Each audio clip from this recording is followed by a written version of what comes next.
Hey, what's up, everybody? One coach's opinion. Just remember, it's my opinion, not a fact, my opinion. So, big fight coming up Saturday.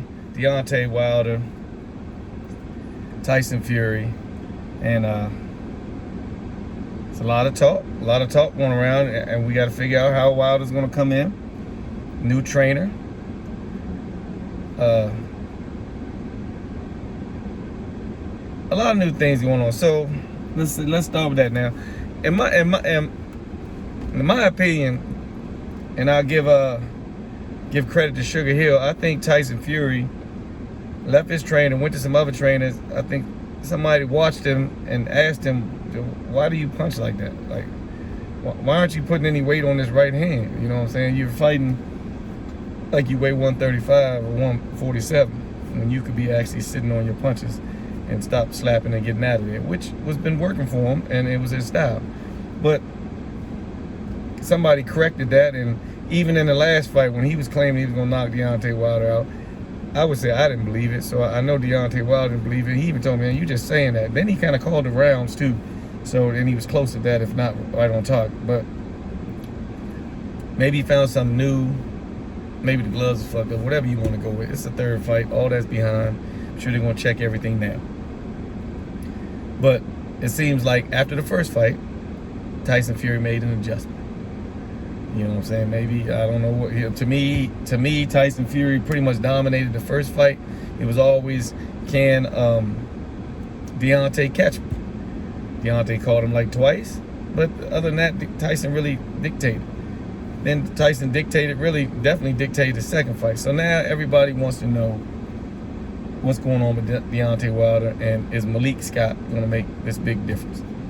I met Malik Scott before. He's a good guy. I met him with Tony Thompson before. Actually, I pretty much met him when they fought. And, I like his style of boxing. He boxes. He does it real well. Can he teach Deontay Wilder to do it in like 6 months? Or maybe, almost a year? Maybe. But one thing about that, when you become a certain age, this is usually, like I said, my opinion, if you take something from one place, or you add something one place, it has to be taken from another. When you're young, you're 18, you can grow, you can build, you can build up a person's speed, you can build their power up, build up a lot. But as you get older, say 28, 29 and above, your hope and your knowledge carries you in this sport a little bit more than your physique. And your fitness and what type of shape you in, you know what I'm saying? Because, any man out here would say, unless he just wasn't in shape when he was younger, but if any of these fighters have been fighting for like 15 years, can say, I was in better shape when I was younger. I could do way more when I was younger than I can do now. I'm still in good shape. I still can do what I can do, but I'm just not as fast as I used to be.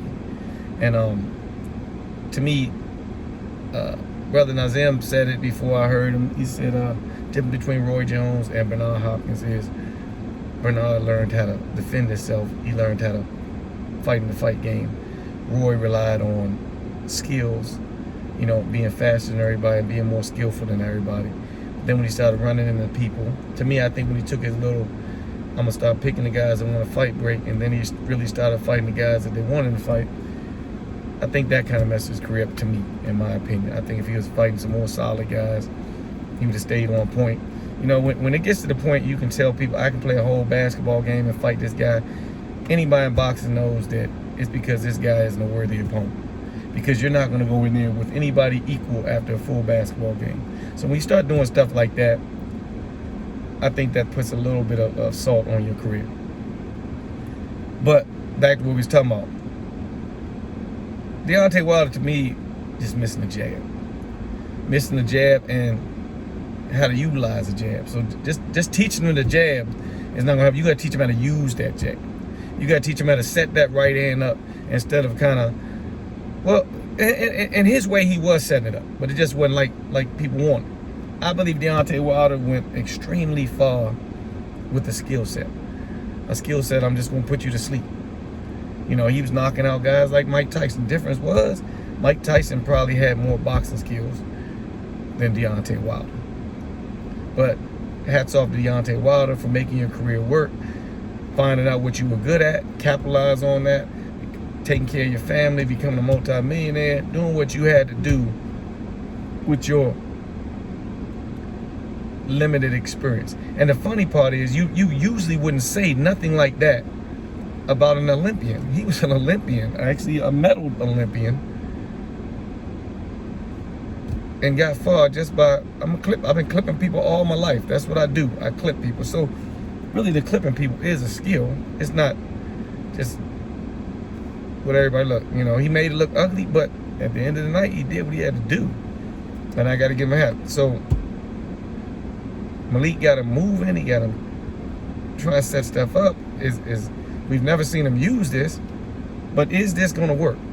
Is this program going to work for Deontay Wilder? It remains to be seen. Because if he gets in there and he's slick, what if he's slick, and sets his right hand up? Hats off to Malik Scott for improving on his defense, improving on his offense, giving him the jab. I think we all got to see what's going on. Nobody's even seen like sparring footage of him using the jab. Nobody's ever really seen too much of anything. It's going to be a big surprise. It's a big fight. I kind of can't wait. It's a bigger fight than, than usual. I kind of can't wait to see it. If I have to pick, I'll be honest, guy. Tyson Fury. I want Tyson Fury. I don't know. If I had to bet my money, let's say that. Tyson Fury. If you want to be funny, as a black man, then I'll tell you why. If you just want to say, okay, yeah, I'm rooting for my people, yeah. But as a boxing coach and boxing fan, and going with the knowledge I know, I'm gonna go with Tyson Fury. He just has a way of thinking about the game that the key is not to get hit before you can hit. I can always learn to hit, but a lot of people don't know how not to get hit, and he does. He knows how to not to get hit, and that probably will help his career for a while. So, does Tyson change up anything, or does he go in with the same game plan he's been going with that he went with last time? I'm a bigger man, I'm a taller man, I'm gonna punch down on you. You really don't defend yourself that well. If you look on YouTube and you look at even in the Olympics, when Deontay lost, he just lost with simple stuff. I just can't block a right hand. And the dude just kept hitting him with just throw a right hand. He's not gonna put his hand up. He's not gonna try to block it. Can Malik Scott correct these problems? And can you correct it and fight? Now, it ain't like Deontay had a couple tune-up fights to figure this out. He had a little bit more time than the average person because of all the politics, but he's going against the same dog he went in with before, and now you got to see if he can be the bigger dog. So hopefully that jab works that Malik's trying to put on him. I see the little slick defense he's giving him, you know what I'm saying? I'm more of a keep your hands up type person, but if he can make him slick, because Malik was kind of slick, and if he can pass that on Deontay without taking from what makes Deontay valuable, then we might have an upset on our hands. We could. The thing is, just looking ahead, I'm just wondering how much coaching could he have done, how much. This is the first time, really, from my knowledge, the first time Malik Scott coaching anybody, that could take preference. You worked him. Do you really know what this guy can do in order to coach him in a corner? Because that's one of the key things, knowing what a guy can do to coach him in a corner, not just throwing out, yeah, step over with the right hand, man, just suck at this. If this guy has no history of being able to do this type of stuff, you can't just yell out instructions. So it's going to be a good fight. I'm interested to watch it mainly because of that, because the coaching changes. I was interested in the last fight because when he did a coaching change, I'm always kind of on these coaching chains to see if it's better or for worse. I believe basically that, coaching is like Kool-Aid. I've always said it. We all got the same ingredients, but everybody's Kool-Aid tastes different. So we all go to gyms. We all probably got the same amount of bags. Every now and then a coach might come up with some gimmick or something he does or something that, some device he might have bought. I've seen some and I've liked them, but bottom line is we all able to get the same equipment when the playing field is fair. For all you PED users, when the playing field is fair, all coaches get the same equipment: a gym, bags, a ring, training, pads. We all get pretty much the same thing. What comes out of that gym determines whether or not the coach and the fighter can work together. So a lot of pressure on Malik Scott. First time coaching in a hell of a, this first time coaching in a major, if not one of the biggest fights to take place right now. Is going to be the second biggest.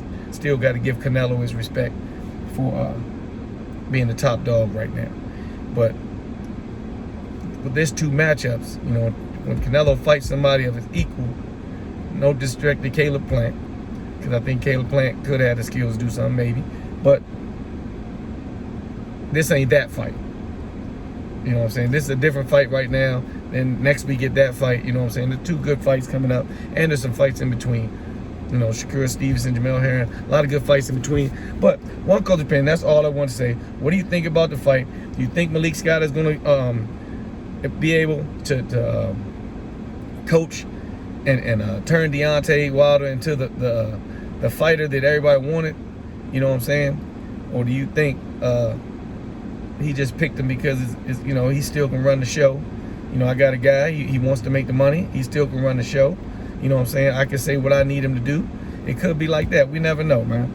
So one coach's opinion. I know you're going to be tuned in Saturday night, and I will too. Just tell me what you think.